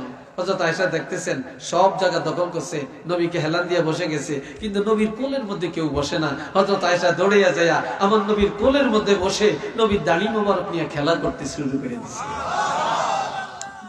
দাড়ি মোবারক নিয়ে এইভাবে খেলা করে আর কই, ইয়া রাসূলুল্লাহ, ইয়া হাবিবাল্লাহ, আপনি কি কিচ্ছা শোনাবেন একটু বলেন। তখন নবী বলতেছেন, আল্লাহ পাক একজন বিশ্ব নবী, শ্রেষ্ঠ নবী, মহানবী পাঠাইছেন। ওই নবীর 9 জন স্ত্রী একসাথে আছে, যে সব স্ত্রীরা ভালো, তাদের কোনো ঝগড়া নাই, তাদের মধ্যে হিংসা নাই, আর তাদের স্বামীও তাদেরকে ভালো জানে, তারাও সবাই তাদের স্বামীকে একরকম ভালো জানে। একজনে কয়, ইয়া রাসূলুল্লাহ, এটা কি কিচ্ছা শুনাইলেন? হযরত আয়েশা বলে, তোমরা বুঝো না যে আমাদের স্বামী আমাদের প্রশংসা করছেন। আর একটু জোরে বলেন না ভাই। আমরা মহিলাদের দোষ বলতে পারি, আমরা তাদের প্রশংসা করতে জানি না। কেন? কেন জানি না আমরা কেন জানি না? 6 বছর অথবা এই একটু পান দিও তো, পান পান, আমি চা খেলে মুক্তিতে হয়ে যায়, আমার একটা বদ অভ্যাস, একটু খাইতে হয়। মাইন্ড করেন নাকি? হ্যাঁ, চাই। তো হযরত আয়েশা সিদ্দিকা 6 বছর অথবা 7 বছরে বিয়ে করছেন, কিন্তু বিয়ের পরে 9 বছরের কালে আয়েশার ঘরে গেছেন। আচ্ছা বলেন, আমাদের মেয়েদের বয়স কত বছর হইলে বিবাহ দিতে দেওয়া যায়? কোনাই পেয়েছেন আপনারা? হ্যাঁ, 18 বছর। এটা সরকারের আইন। তো সরকারের আইন, এটা কি শরীয়ত নাকি? এটা কি কোরআন হাদিস নাকি? এটা কি কোরআন হাদিস? বালেগ হলেই, মেয়েরা বালেগা হলেই বিবাহ ফরজ। কথা বুঝছেন? 9 বছরে মেয়েরা বালেগা হয়। কয় বছরে? আর সর্বোচ্চ 12 বছর। 12 বছর হলেই মেয়েরা বালেগা হয়ে যায়, বালেগ হয়ে যায়। আজকাল 18 বছর অপেক্ষা করতে করতে কত মাইয়ারা ফলেয়া যায়, কত মাইয়ারা অকারেজ ঘটায়। আর মোবাইল তো একটা আছে, বক্তব্যটা ফাটার মতো, মাশাআল্লাহ, হেরা হেটা দিয়া যে কত রকম টার্গেট লাগিয়ে রাখে, জানেন কি? নাউজুবিল্লাহ বলতেন না? নাউজুবিল্লাহ বলতেন না? আল্লাহর আইনের মধ্যে শান্তি আর বন্দার আইনের মধ্যে অশান্তি। কি কথা ঠিক কিনা বলেন? আল্লাহর আইনে কি শান্তি, আর মানুষের আইনের মধ্যে অশান্তি। আজকাল এত সিজার কেন? এটা বিজ্ঞান খুলে দেখেন, বিজ্ঞানের সাথে সম্পর্ক করেন। যে সমস্ত মেয়েরা বালেগ হওয়ার পরে বাচ্চা নেয়, কনসিভ হয়, স্বামীর ঘরে যায়, তখন তাদের বাচ্চাদানিটা, তাদের রেহেমটা খোলা থাকে, তখন সিজারের ঝুঁকি কম থাকে। এটা হলো শরীয়ত। এই জন্য দেখেন, আমার মা বলেন, আপনার মা বলেন, খালা বলেন, চাচি বলেন, জেঠি বলেন, দাদি বলেন, নানি বলেন, আপনি হাজারের মধ্যে একজনও পাইতেন না সিজার। কথা ঠিক কিনা? হাজারে একজনও পাইতেন না সিজার। এই যত একজনের 7টা 8টা 10টা সন্তান। কি ভাই, কথা ঠিক কিনা? আর এদের বিয়ে হয়েছে বালেকা হওয়ার পর, ক্লাস 5-এ থাকতে বিয়ে হয়ে গেছে, ক্লাস 6-এর সময় বিয়ে হয়ে গেছে, ঠিক কিনা? আর এখন এসএসসি পাস করে, ইন্টার পাস করে, ডিগ্রি পাস করে, অনার্স পাস করে, মাস্টার্স ডিগ্রি লাভ করে ডাক্তার হয়, ইঞ্জিনিয়ার হয়, কিন্তু বিয়ে হয় না। আর এই পরিণত বয়সে তাদের বিয়ে হইলে তত সংকোচন হয়ে যায়, তাদের জরায়ু এবং তাদের রেহেম, বাচ্চাদানিটা, এটা সংকোচন হয়ে যায়, যার জন্য সিজার করতে বাধ্য। তখন বাচ্চা কনসিভ হলেও এই বাচ্চা এসব প্রসবের সময় তার জরায়ুর মুখ খুলে না, এটা চিপানো থাকে, এই জন্য সিজার করতে হয়। এখন শরীয়ত বলে একটা, আমরা বলি আরেকটা। শরীয়ত কয় একটা, আমরা কই আরেকটা। আল্লাহ কয় একটা, আমরা কই আরেকটা। তো শান্তি তো কোথায়? শান্তি তো আমরা শেষ করে দিলাম। একটু নাউজুবিল্লাহ বলেন না রে ভাই। আমার কথাই মনে আপনাদের মনে খুব হিট আসছে কোথায়? হ্যাঁ, মেয়ের বিবাহ উপযুক্ত হলে বিয়ে দিবেন, ছেলে বিয়ের উপযুক্ত বিয়ে করাবেন। কিছু কিছু আছে, একজনের বিয়ে 18 বছর হয় না, বিয়ে দিল কেন? পুলিশের লাগিয়ে দেয়। কি কথা ঠিক কিনা? হেতা হেদাম দ্বারা হেতা একটা নেতা হয়েছে, ঠিক না? হেতা একটা নেতা হয়েছে। আর যেটি বিয়া ওড়ায় হিতে জেল খাটানো লাগে। যেই কাজী সাহেব কাবিন করে, যারা যে মাইয়ার বাপে বিয়া দিল, যেই পোলার বাপে বিয়া করাইলো, হ্যাগো দোষ না, যেই কাজী সাহেব কাবিন করলো হিতার দোষ। কি কথা ঠিক না? হিতার দোষ। কেন এই কাজটা করলো? যাবেন কোথায়? তা আমার নবী 6 বছরে খাদি আয়েশাকে বিয়ে করছেন। 9 বছরের সময় আয়েশার কাছে গেছেন। আয়েশা মুখ কথা কয় না, রাগ। তো নবী ভাবছেন, তোমাদের বয়সে নবী আয়েশার এখন হাসি ফুটায়। নবীর হেকমত, নবীর কৌশল কি বলে? আয়েশা, তোমাদের বয়সের মেয়েরা খেলাধুলা করে, সহপাঠীদের সাথে থাকে, তারপরে কলাপাতা দিয়া ঘর বানায়, তারপরে বালু দিয়া সিন্নি পাকায়, গায়ুম গুয়ুম করিয়া খায়। কাজী তোমাদের এই বয়সের মেয়েরা খেলাধুলা করতে পারো না। রাসূল, আমি তো রাসূল, আমার সাথে তোমার বিয়া হইছে, এই জন্য তোমার মনে রাগ, তোমার খেলা বন্ধ হয়ে গেছে। তুমি চিন্তা করো না আয়েশা, তুমি চিন্তা করো না, আমি একজন ভালো প্লেয়ার, আমি খেলা জানি, তুমি আমার সাথে খেলতে পারবা। এটা সুবহানাল্লাহ বলেন না? আয়েশা নবীর দিকে তাকিয়া, আপনি খেলতে জানেন? আপনি না আল্লাহর হাবিব, আপনি কি খেলতে জানেন? আমি দৌড় দিতে জানি। সুবহানাল্লাহ বলেন। আমি কি দিতে জানি? আমি দৌড় দিতে জানি। তুমি কি দৌড় দিতে জানো? কি বলেন? আমি তো দৌড় দিতে জানি। কয় হ্যাঁ, তুমি যদি দৌড় দিয়া আমারে ঠগাও, তাহলে আমি তোমারে পুরস্কার দিব। আয়েশা কয়, আমি যদি আপনাকে ঠগাই? ইয়া রাসূল বলেন, আমি যদি তোমারে ঠগাই? আয়েশা বলে, তাহলে আপনাকেও আমি পুরস্কার দিব। সুবহানাল্লাহ বলেন না? আরেকটা আওয়াজ দিয়ে বলেন না ভাই। নবী বলে, আয়েশা আমারে ঠকাইতে বললে তোমারে পুরস্কার দিব। এইবার আয়েশা কয়, আপনারে ঠকাইলে নবীকে তোমারও পুরস্কার দিব। তাই যে দৌড় শুরু করছে, 1 2 3। দৌড়টা কি রাস্তায় না ঘরের পর্দার ভিতরে? কথা বলেন, আরো জোরে কম। দৌড়টা কি রাস্তায়, কুলাউড়া বাজারে, সিলেট শহরে, রিসোর্টে, পার্কে? কোথায় দৌড়টা? ঘরের ভিতরে, আড়ালের মধ্যে।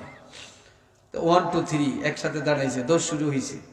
নবী দৌড় দিয়ে আগে চলে গেছে, অর্ধেক পথে গেছে, নজর দিয়ে দেয় আয়েশা পিছে। নবী দৌড়ের গতি, এইভাবে দৌড় দিলে আয়েশা ঠকে যাইব, জিততে পারবে না। এই জন্য আমার নবী কি করছেন? নবী দৌড়ের গতিটা কমিয়ে দিছেন। কেন? আয়েশার জন্য নবীর আগে দৌড় দিয়ে আগে যাইতে পারে, তাইলে আয়েশার মন আরো ভালো হবে। আর যদি আজকে ঠকে যায়, তাহলে এমনি তো মন খারাপ, মন আরো খারাপ হয়ে যাবে। এই জন্য আল্লাহ রাসূল চাইছেন আয়েশা যেন জিতে যায়। একটু চিল্লিয়া কর না ভাই, মারহাবা। আমরা সারা জীবন ভালোটা খাই, মহিলারা খাইছে কি খায় না খবর নাই। আমরা বিয়াতে খাই, আমরা দাওয়াতে খাই, মেজদানিতে খাই, এখানে খাই, সেখানে খাই, কিন্তু মহিলারা কি খাচ্ছে আমরা খবর নেই না। কি কথা ঠিক কিনা? এই জন্য মহিলারা কয় এখন তুমি একা খাইবা কেন, আমার লইয়া যেতে হইব। এখন মেয়ে লোক লইয়া বিয়া খাইতে যায়, এক কেমিটা পুরুষেরা খায় আর কেমিটা মহিলা। তো ডকের মাইয়া জিজ্ঞা হিকের দিকে বে কেমনে চায় থাকে, তো মাইয়ার দিকে চাই রে কিন্তু আঙুলে কামড় দিয়ে বয়ে থাকে। কি কথা ঠিক না? আঙ্গুলে কামড় দিয়ে বসে থাকে। তো এই যে বাড়িতে ভালো খাওয়াবেন, ভালো খাওয়াবেন, ভালো খানার আয়োজন করবেন, ভালো খানার আয়োজন করবেন। আপনি পরের বাড়িতে ভালো খাবেন, আপনার বাড়িতে ভালো খানার ব্যবস্থা করবেন, এটা সুন্নাত। সুবহানাল্লাহ কন্যা দোষ শুরু হয়েছে। ঠকছে কে, জিতছে কে? আয়েশা জিতছে, নবী ঠকছে।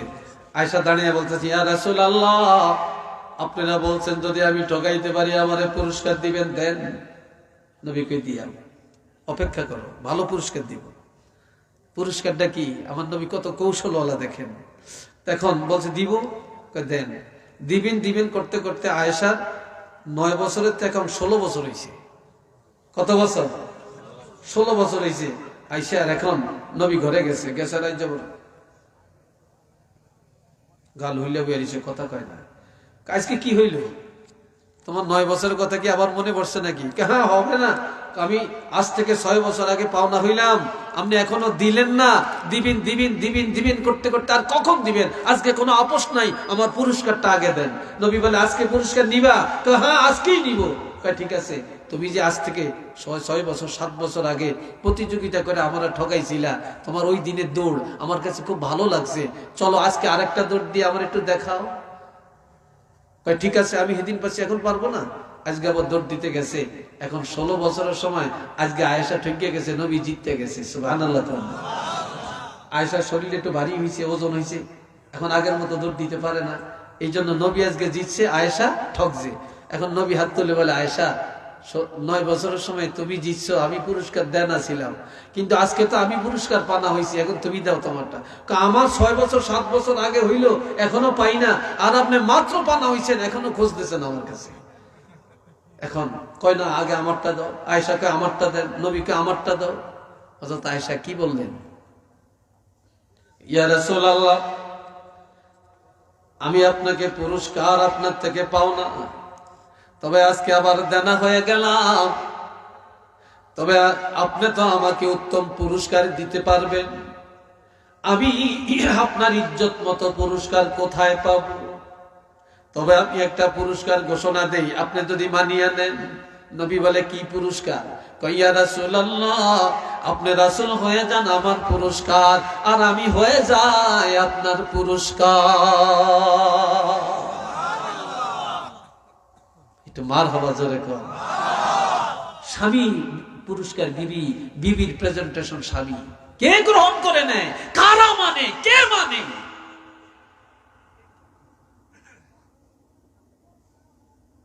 কি দাম, কি সম্মান, কি ইজ্জত। হযরত আয়েশার মন খুশি হয়ে গেছে। সুবহানাল্লাহ বলেন, আরেকটু ধরে বলেন। আরেকটা কিচ্ছা, আরেকটা ঘটনা শুনে আমি শেষ করি। আমি জানি রাত অনেক, 2 ঘন্টা প্রায় হয়ে গেছে, হয়ে তো গেছি 2 ঘন্টা, প্রায় কি 2 ঘন্টা হয়ে গেছে। 2 ঘন্টার বেশি তার কথা আছে, এখনো 10 মিনিট বাকি আছে। কষ্ট হচ্ছে আপনাদের? বলতাম আমি কথাটা, জোরে বলেন, বলতাম। হাজিরিন, একটু জিকির করেন, লা ইলাহা, জোরে জোরে লা ইলাহা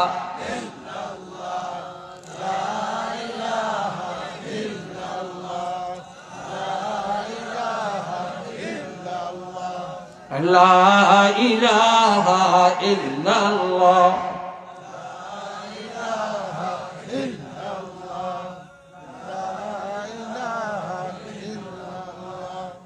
লা ইলাহা ইল্লাল্লাহু মুহাম্মাদুর রাসূলুল্লাহ সাল্লাল্লাহু আলাইহি ওয়াসাল্লাম।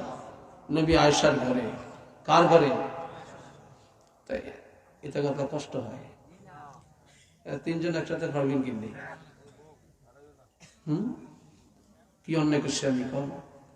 কোন ভুল করে ফেললাম?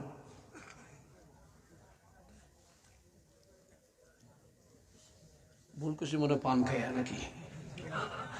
আপনারা খাওয়াইতাইলাম না। আল্লাহ যাইয়েন, আমরা দাওয়াত দিলাম, শানপুর যাইয়েন, যা খাইতেন মনে হচ্ছে খাবাই। অনেকে কয় হুজুরটাকে লইতে হারে, দিতে হারে না, খাইতে হারে, খাওয়াইতে হারে না। এই আসল হুজুরকে বিরুদ্ধে কই না, কথা ঠিক না? তো আমরা করে কইলাম বিনা দাওয়াতে যাইয়েন, আমরা হারি না হারি দেখতেছে। বিনা দাওয়াতে সাত কাবলার বাড়ি যাইয়েন, খাওয়াইতে পারে না বাড়ি দেখতেছে। আর যেদিন না দেন এদিন বেকার না দেন, এটি ভালো আর খারাপ কি? আর কথা ঠিক কিনা? ভালো আর খারাপ কি? এখন আয়েশা কয় আজকে তোমার নবী আমার ঘরে, নবী গেছে সফরে, আজ বিকালে আসবে কি আসবে না এটা কইয়া যায় না।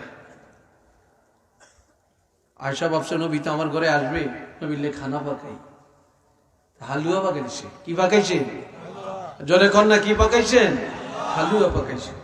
আজকে নবী গেছে হযরত হাফসার ঘরে। হাফসা হলেন ওমরের কন্যা। এখন আয়েশা কই কি রে, তালাশ করতেছে নবী কই, আমি কারে খাওয়াইয়াম। যায় দেখেন নবী হাফসার হুজরার মধ্যে। কই ইয়া রাসূলুল্লাহ, আপনি আমার ঘরে যাবেন মনে করে আমি হালুয়া বানাইলাম, খানা তৈরি করলাম, আপনি যান না, আমি কারে খাওয়াইয়াম? নবী কই তুমি হালুয়া আমার জন্য পাকাইলে, আজকে তোমার ঘরে যাব না, আজকে হাফসার ঘরে থাকবো, খাওয়াইতে হলে এখানে নিয়ে আসো, এখানে খাবো। হালুয়ার পাত্রটা নিয়ে গেছেন, নিয়ে কে হুজুর আনছি খান। নবী এমনি, তুমি পাকাইছো? কাহা খুব সুগ্রাণ, তুমি তো ভালো পাক জানো। এটা মারহাবা কন্যা, তুমি কি জানো? ভালো পাক জানো। পাক খারাপ হইল, একটু বেতাল হইল, বলবেন না এই তোর চোখ খাইছে, তোর হাতও কি হয়েছে, হাস্যরা লাগছে নি, নুন দেয় না, হানি হানি লাগে, এটা কি পাকাইছ, এরকম কইেন না। এই সংসারও আগুন লাগবে। কি ভাই কথা ঠিক কিনা? আজ একটু খারাপ হইলো যদি ভালো হয়েছে, খুব ভালো হয়েছে, তুমি ভালো পাক করছো, কষ্ট করছো, তা আর একটু ভালো করার চেষ্টা করবা, এইভাবে বলবেন। কথা বুঝছেন? আর যদি দোষ ধরেন তখন কইবে কি, হ্যাঁ আপনার খালি আঙ্গুটিনি খাইতে খারাপ লাগে, আর হরের মাইয়ালা রাতেরটি খুব ভুয়ান লাগে। কইব না, কইব না, এই দোষ নিজের উপরে আইব। তো এই জন্য কি করবেন? একবার প্রশংসা করবেন। নবী বলে খুব ভালো তো, খুব সুঘ্রাণ, তুমি খাইছো? কয় না, তো খাও, একসাথে খাই। নবী সহ একসাথে খাওয়া সুন্নত। এই জন্য আঙ্গদেশে রেডিনে নামাজ হয় না, ফজরের টাইমে হাসকিয়া ঘুম যায়, 10টা বাজে ওডিয়া এরা ডাইনিং টেবিলে খাইতে বসে। কিরে, কই নবী সুন্নত আদায় করি, কিন্তু ফরজ গেছে কই এটার খবর নেই। কি কথা ঠিক নেই? ফরজ গেছে কই এটার খবর নেই, ভালো আছেন নি, এটার খবর নেই। এখন শুনেন, এই তো কথা শেষ। আমাদের চেয়ারম্যান সাহেব আসছেন, আলহামদুলিল্লাহ বলেন, আরেকটু জোরে বলেন। উনিও আওলাদে ওলি, ওলির রক্ত ওনার মধ্যে আছে, আলহামদুলিল্লাহ কন্যা। ফুলতলির সাথে ওনার যে কি সম্পর্ক, এটা আপনারা আমার চেয়ে ভালো জানেন, জানেন না? আমাকে অনেক মহব্বত করেন, মাঝে মাঝে ফোন দেন, হয়তো আমার ব্যস্ততার জন্য সময় ধরতে পারি না, মনে কষ্ট যেন না রাখেন। তা আমার ভাই, এখন আয়েশা কয় নবী কয় খাও, একসাথে খাই। হযরত আয়েশা একটু হালুয়া লইয়া মুখের কাছে নিছে, নবী খপ করে হাতে ধরে ফেলছেন। এটা কিন্তু মুসলিম শরীফের ঘটনা। আল্লামা শিববির আহমদ ওসমানী রহমতুল্লাহ বলছেন, আয়েশা আমার একটা শান্তির ঘর, আমার একটা শান্তির পরিবার, তুমি তো আজকে একটা অশান্তি সৃষ্টি করে দিলা, আগুন জ্বালিয়ে দিলা। আয়েশার চোখ বড় হয়ে গেছে। কি বললেন? কি বললেন? নবীজি বলেন, আয়েশা রে, কার ঘরে বসে হালুয়া খাচ্ছ? কই আয়েশার ঘর। আয়েশা কে? আপনার স্ত্রী। কই তুমি কে? আমি আপনার স্ত্রী। তাহলে আয়েশা তোমার হাফসা কি হয়? আমার বোন। হাফসার ঘরে আইন না তুমি হালুয়া খাইবা, আমিও খাবো, তোমার কি উচিত ছিল না তোমার বোনকে হাফসাকে দাওয়াতটা দেওয়া? সুবহানাল্লাহ বলেন না। তুমি তাকে দাওয়াতটা না দিয়া তোমার মুখে ঢুকাইলে কি করে? এই জন্য হাতের মধ্যে খপ করে ধরে ফেললেন, বললেন যাও, বললেন যাও, হাফসাকে দাওয়াত দাও। দাঁড়িয়ে গেছে, বই না আয় আমরা একসাথে খাই। যাবো না, খাবো না, তুমি আগে দাওয়াত দাও না, আমি দেখছি রাসূল বলার কারণে তুমি আসছো, আমি খাবো না। যে এখন নবী সে তো আসে না, খুব রাগ। যদি না আসে তাহলে তার কাছে নিয়ে যাও, নিয়ে খাওয়াই আনো, তার একটু না খাওয়াইলে তার মনের কষ্ট যাইতো না, দ্বন্দ্ব মিটতো না। নিয়ে গেছে, চলো খাও খাও। খায় না, আমি খাবো না। নবীকে বলে, নবী খায় না তো, জোর করিয়া খাবো। কি করিয়া? জোর করিয়া খাওয়াইয়া দাও। এখন হযরত আয়েশা সিদ্দিকা হালুয়া লইয়া হাফসার মুখের কাছে নিচে খায় না, এখন তো জোর করিয়া খাওয়াইতে গেছে, পুরা মুখ টুক একেবারে হালুয়া দিয়ে মাইকে দিছে, পুরা মালিশ করে ফেলছে। এখন হাফসা দৌড়িয়ে আসছে, আয়েশা কই ইয়া রাসূলুল্লাহ, আপনি নাকি ন্যায় বিচারের নবী, আপনি ন্যায় বিচার জানেন, আপনি আদর্শের নবী, আজকে আপনি কেমন ন্যায় বিচার করেন আমি দেখবো, আমি খাবো না। আয়েশা খাওয়াইতে যায় আমার পুরাটা মুখ হালুয়া দিয়ে মেখে ফেললো, আপনি উচিত বিচারটা করবেন। নবী বলেন, হাফসা আমি বিচার জানি, তবে আজকের বিচার আমি করব না, আজকের বিচারটা তুমিই করবা। কয় আমি কেমনে করব, আমাকে গাইডলাইন দেন। কয় হালুয়া আছে কিনা, কয় আছে। কয় যে আয়েশা তোমার মুখের মধ্যে হালুয়া মাইকে দিল, তুমি আবার একটু বেশি লইয়া আয়েশার মুখের মধ্যে মালিশ করে দাও, তাইলে তো সমান হয়ে যায়। তো সুবহানাল্লাহ বলেন না, মারহাবা বলেন না।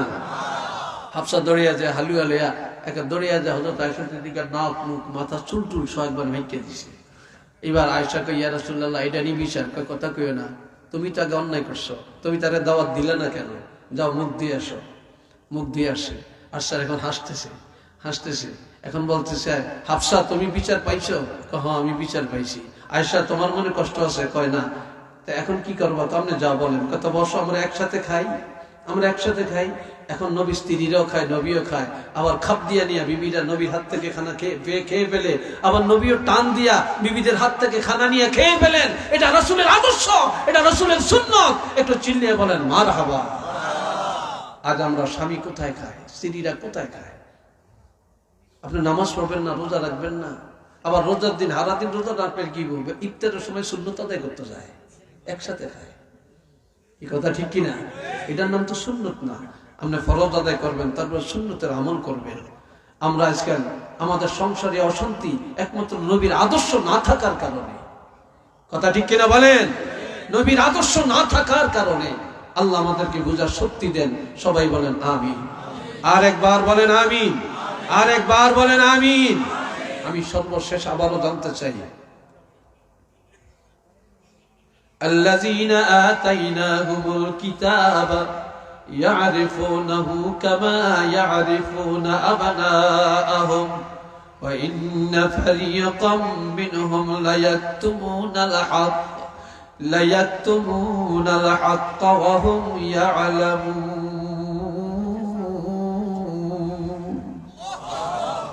যাদেরকে আমি কিতাব দিয়েছি, যারা আহলে কিতাব, তারা আমার হাবিবকে চিনে যেভাবে সন্তানকে চিনে।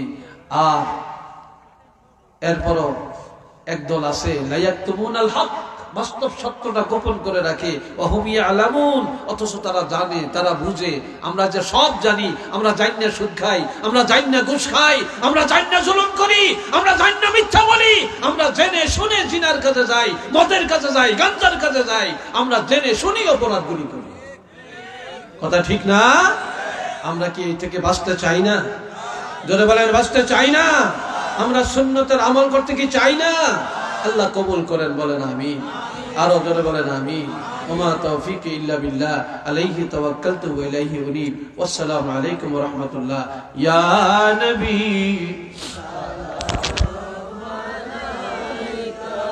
ইয়া রাসূল সালামু আলাইকা ইয়া হাবিব وعليك صلوات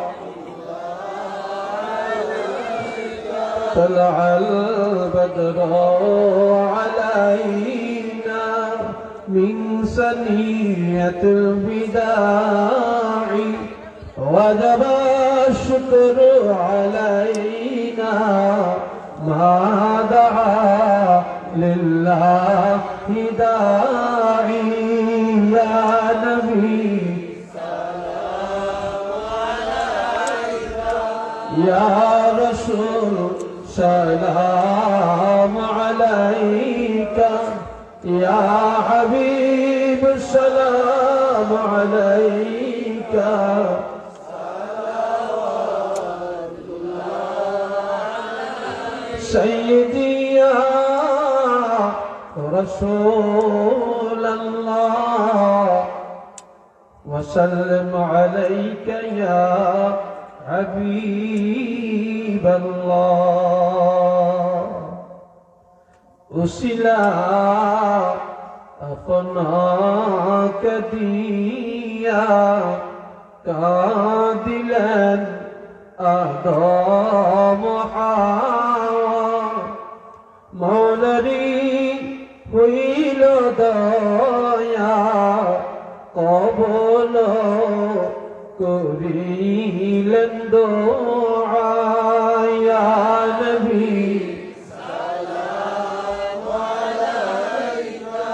ইয়া রাসূল সালাম আলাইকা ইয়া হাবিব সালাম আলাইকা সালাম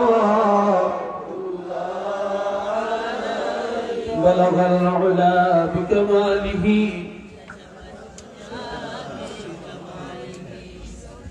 حسن الجميع كصاله صلوا عليه وآله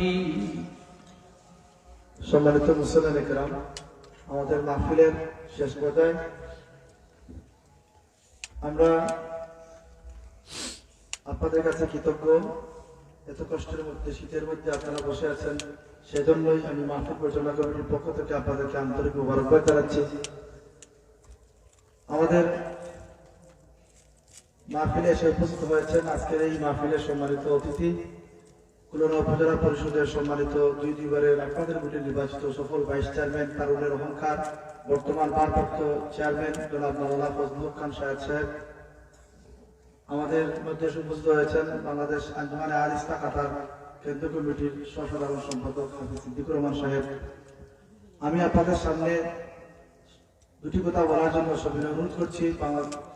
বাংলাদেশ আঞ্জুমানে আল ইসলাহ খুলনা উপজেলা শাখার মোহতারাম সাধারণ সম্পাদক, খুলনা উপজেলা পরিষদের সম্মানিত ভারপ্রাপ্ত চেয়ারম্যান জনাব মাওলানা ফজলুল হক খান সাহেবকে আমি দুটি কথা বলার জন্য সবিনয় অনুরোধ করছি। السلام عليكم ورحمة الله نحمده ونصلي على رسوله الكريم أما بعد أعوذ بالله من الشيطان الرجيم بسم الله الرحمن الرحيم ألا إن أولياء الله لا خوف عليهم ولا هم يحزنون صدق الله العظيم আজকের মাহফিলের সম্মানিত সভাপতি, উপস্থিত আজকের মাহফিলের সম্মানিত মেহমান, যার কণ্ঠে এবং চমৎকার বয়ান শুনলাম বিশিষ্ট আলেমে দ্বীন, যিনি বিভিন্ন প্রান্ত থেকে প্রান্ত পর্যন্ত গিয়ে এক প্রান্ত থেকে আরেক প্রান্ত গিয়ে দিনের দাওয়াত দিচ্ছে মানুষদেরকে, আমাদেরকে ওয়াজ করে শোনাচ্ছেন। সম্মানিত অতিথি জনাব নেসার আহমদ চাঁদপুরি মহোদয়, উপস্থিত কাতার আল ইসলাহ দায়িত্বশীল সিদ্দিকুর রহমান, সবাইকে জানাচ্ছি আন্তরিক মোবারকবাদ। সম্মানিত উপস্থিত, আমার কথা বরাবর শেষ পর্যায়ে দোয়া হবে, আমাদের অতিথি দোয়া করবেন। আমরা সকলে দোয়া চাই আমরা যেন এই সকল মাহফিলে শরীর থাকতে পারি। ইসালে সব মাহফিল হচ্ছে সব পৌঁছানো। আজকে এখানে মাহফিল হলো এলাকার মধ্যেখানদের উদ্দেশ্যে, মধ্যেখানদের কবরের সব যাবে। এই যে কাজ হলো এটা ভালো না খারাপ কাজ হলো? অবশ্যই ভালো কাজ। এখানে কোরআন তেলাওয়াত হয়েছে, এখানে খতম হয়েছে, দুরূদ হয়েছে, ইস্তেগফার পাঠ হয়েছে, ওলামায়ে কেরামরা বয়ান পেশ করে দিয়ে আলোচনা পেশ করে, সমস্ত কাজ সওয়াবের কাজ, ভালো কাজ, নেক কাজ।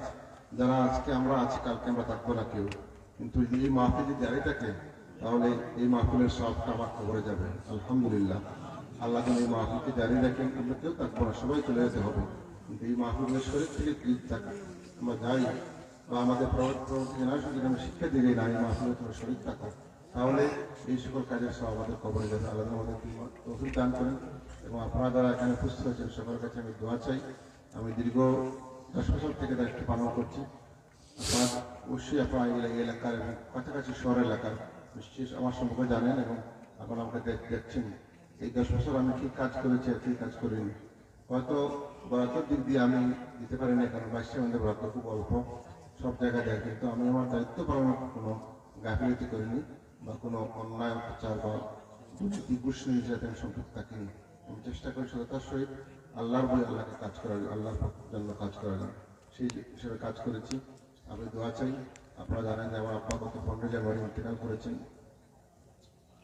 সাহেবুল্লাহ ফজলুদ্দিনের কি সম্পর্ক ওনার ছিল, এটা আসলে ইন্তেকালের প্রমাণ হয়েছে। 15 জানুয়ারি যেখানে আমাদের পীর মুর্শিদ জানাজা হয়েছিল, সেই ঠিক জায়গায় একই জায়গায় এবং লক্ষাধিক মানুষের সেই জায়গায় লক্ষাধিক মানুষের উপস্থিতিতে এবং আমাদের বর্ষাকুলের ইমামতি সেই যেখানে জানাজা হয়েছিল। পরবর্তীতে বাড়ির সামনে সেখানে বিশাল জানাজা হয়েছিল। এটি একটা সার্কুলার সম্পর্ক এবং দীর্ঘ জীবন আমার আব্বা কোরআনের খাদেম ছিলেন। 40 বছর শিক্ষকতা করেছেন কোনো বিনিময় ছাড়া, কোনো পরিশ্রম ছাড়া, কোনো বিনিময় ছাড়া, একমাত্র আল্লাহর জন্য কোরআন শিক্ষা দিয়েছেন। তিনি হাবিব সাহেব ছিলেন, হাবিব সাহেব বানিয়েছেন, লক্ষ লক্ষ ছাত্রকে তিনি হাবিব সাহেব বানিয়েছেন।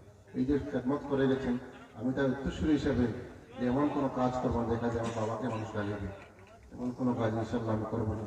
এমন কোনো কাজ যে কাজ করলে ফুলতলি সাহেবকে মানুষ গালি দেবে যে ফুলতলি সাহেবের দলে একজন চেয়ারম্যান ঘুষ পেয়েছে, এই কাজ আমি করবো না। ইনশাল্লাহ আমার জন্য দোয়া করবো, যাতে আমি আমার পরিবার ঐতিহ্য এবং আমাদের ছাত্রের যাতে সম্মান রক্ষা করে চলতে পারি, সেই দোয়া আপনাদের চাই। সামনে নির্বাচনে হয়তো সংগঠনের পক্ষ থেকে আমাকে চেয়ারম্যান পদে প্রার্থী দেওয়া হতে পারে, খুব সম্ভব সিদ্ধান্ত হয়েছে। আমি দোয়া চাই আপনাদের কাছে আগামীতে ইনশাল্লাহ আরো বেশি করে কাজ করার সুযোগ আমাকে দিবেন, সেই কামনা রেখে সকলকে ধন্যবাদ জানিয়ে আমার কথা একান্ত করছি। সবাইকে ধন্যবাদ এবং যারা এই মাহফিলকে সহযোগিতা করেছেন দেশ এবং প্রবাস থেকে সকলের প্রতি কৃতজ্ঞতা প্রকাশ করে আমার কথা একান্ত করছি। আসসালামু আলাইকুম রহমতুল্লাহ।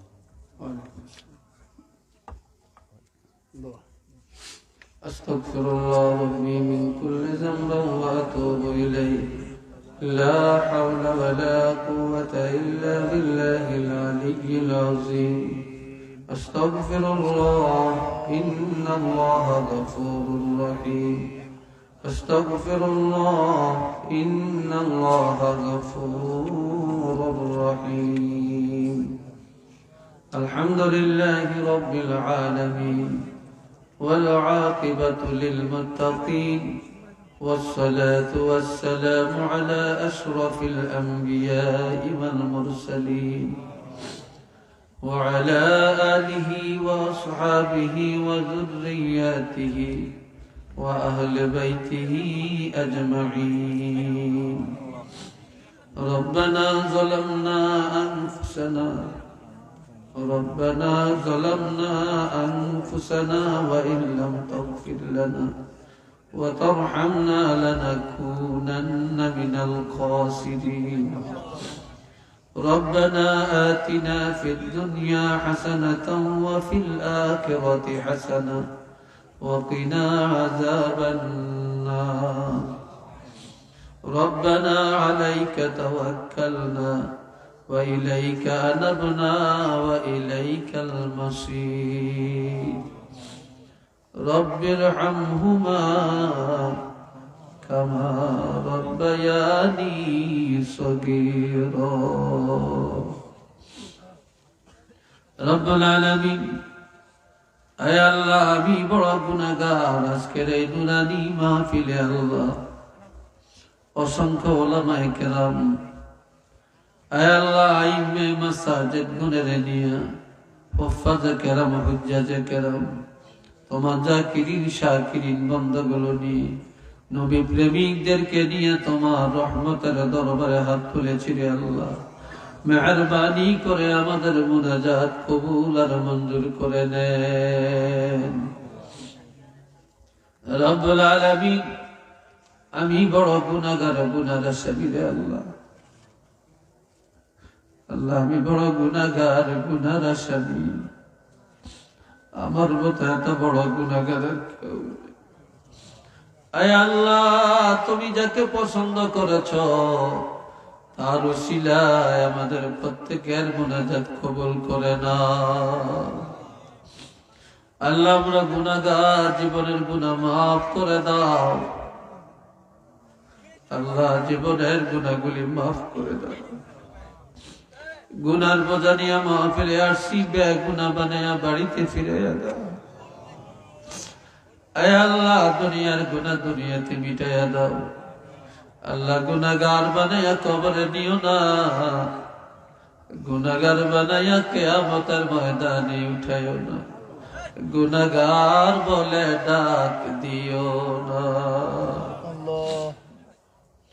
আয় আল্লাহ সারা বিশ্বের মুমিন মুসলমানকে ক্ষমা করে দাও। বিশ্বের মুমিন মুসলমান যারা কবরে আল্লাহ সবাইকে ক্ষমা করে দেন। আল্লাহ সওয়াবগুলি কোটি কোটি গুণে বাড়াইয়া তোমার হাবিব আমাদের আতা মাওলা রহমাতুল লিল আলামিন নবীজির কদম মোবারকে পৌঁছায়া দাও। तमाम अंबिया अलैहिमुस सलाम साहबाए केराम शुहदाए केराम औलियाए केराम দের আরওয়াহ থেকে পৌঁছে দেন আল্লাহ। হক সিলসিলার আউলিয়ায়ে কেরাম বুজুর্গানে দিন যে যেখানে আছে প্রত্যেকের দরজা বুলন্দ করে দেন। আল্লামা শাহজালাল ইয়ামানি রহমাতুল্লাহি আলাইহি 360 আউলিয়া দরজা বুলন্দ করে দেন। খাস করে আল্লাহ আল্লামা সাহেব কামলা ফুলতুলি রহমাতুল্লাহি আলাইহি দরজাকে বুলন্দ করে দেন আল্লাহ। রুহানিয়াত আমাদের নসিব করে দেন আল্লাহ। সরসিনাত নেসারউদ্দিন রহমাতুল্লাহি আলাইহি আবু জাফর সালেহ রহমাতুল্লাহি আলাইহি দরজা বুলন্দ করে দেন। আল্লামা কারামত আলী জনপুরি রহমাতুল্লাহি আলাইহি দরজাকে বুলন্দ করে দেন। আয় আল্লাহ বিস্কুটি সাহেবের দরজাকে বুলন্দ করে দেন আল্লাহ। বদরপুরি সাহেবের দরজাকে বুলন্দ করে দেন আল্লাহ।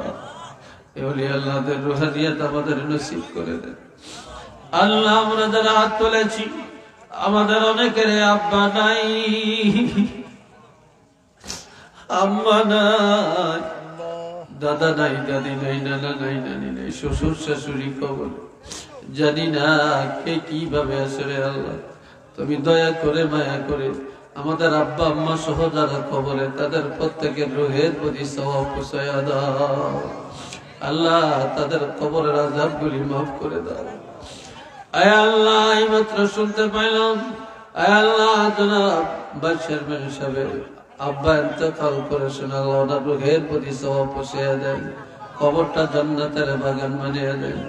যাদের আব্বা আম্মা বেঁচে আছেন আল্লাহ নেক হায়াত দান করে দেন আল্লাহ, ইমানি হায়াত দান করে দেন আয় আল্লাহ। যার মনে যত আশা পুরা করে দেন, মুসিবত দূর করে দেন, মুশকিলাত আসান করে দেন, আপদ বিপদ বালা মুসিবত থেকে হেফাজত করেন।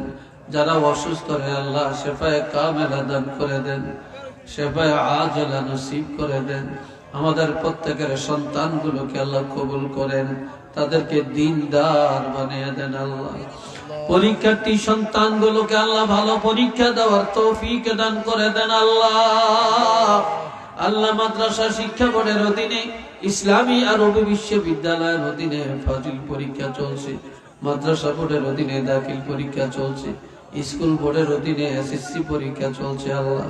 সবাইকে ভালো পরীক্ষা দেওয়ার তৌফিক দান করে দেন আল্লাহ। সুশিক্ষিত হওয়ার তৌফিক দান করেন আল্লাহ। আজকের এই জলসাটা নাজাতের জরিয়া বানিয়ে দেন আল্লাহ। ভাইস চেয়ারম্যান সাহেব আল্লাহ আল্লাহ পদোন্নতির আশা করেছেন আল্লাহ, চেয়ারম্যান পদপ্রার্থী হওয়ার আশা ব্যক্ত করেছেন আল্লাহ। আল্লাহ আপনি কবুল করেন, আপনি মঞ্জুর করেন আল্লাহ। ভালো মানুষ এই পদে আমরা পাই না রে আল্লাহ। ওনাদের মতো ভালো মানুষকে, নেককার মানুষকে আল্লাহ এই সমস্ত পদে পদস্থ করে হওয়ার তৌফিক দান করে দেন আল্লাহ। আল্লাহ আল্লামা সাহেব কাবলা হুসামউদ্দিন সাহেব কাবলার সুযোগ্য সন্তান আল্লাহ। ছোট সাহেব কাবলা আল্লাহ এমপি হয়েছে, ধর্ম মন্ত্রণালয়ের স্থায়ী কমিটির সভাপতি নিযুক্ত হয়েছে আল্লাহ। যতদিন এই দায়িত্বে থাকবেন আল্লাহ সুস্থভাবে দায়িত্ব পালন করার তৌফিক দেন, ইসলামের খেদমত করার তৌফিক দেন, সুন্নিয়তের খেদমত করার তৌফিক দান করে দেন আল্লাহ। আল্লাহ কোরআনের বিরোধী সুন্নতের বিরোধী কোন আইন যেন আল্লাহ রাষ্ট্রীয়ভাবে পালন না হয় আল্লাহ, বিরোধী কোন আইন যেন করতে না পারে আল্লাহ। সেই জন্য সার্বিক আন্দোলন করার তৌফিক আল্লাহ ওনাকে দান করে দেন আল্লাহ। মোকাবেলা করার তৌফিক দান করে দেন আল্লাহ। আল্লাহ মোকাবেলা করার তৌফিক দান করে দেন আল্লাহ। আল্লাহ আমাদের জান মাল ঈমান ইজ্জতকে হেফাজত করেন আল্লাহ। وصلى الله تعالى على خير خلقه محمد وعلى آله وصحابه وذرياته وأهل بيته أجمعين، واجعل آخر كلامنا عند الموت لا إله إلا الله محمد رسول الله آمين. السلام عليكم ورحمة الله.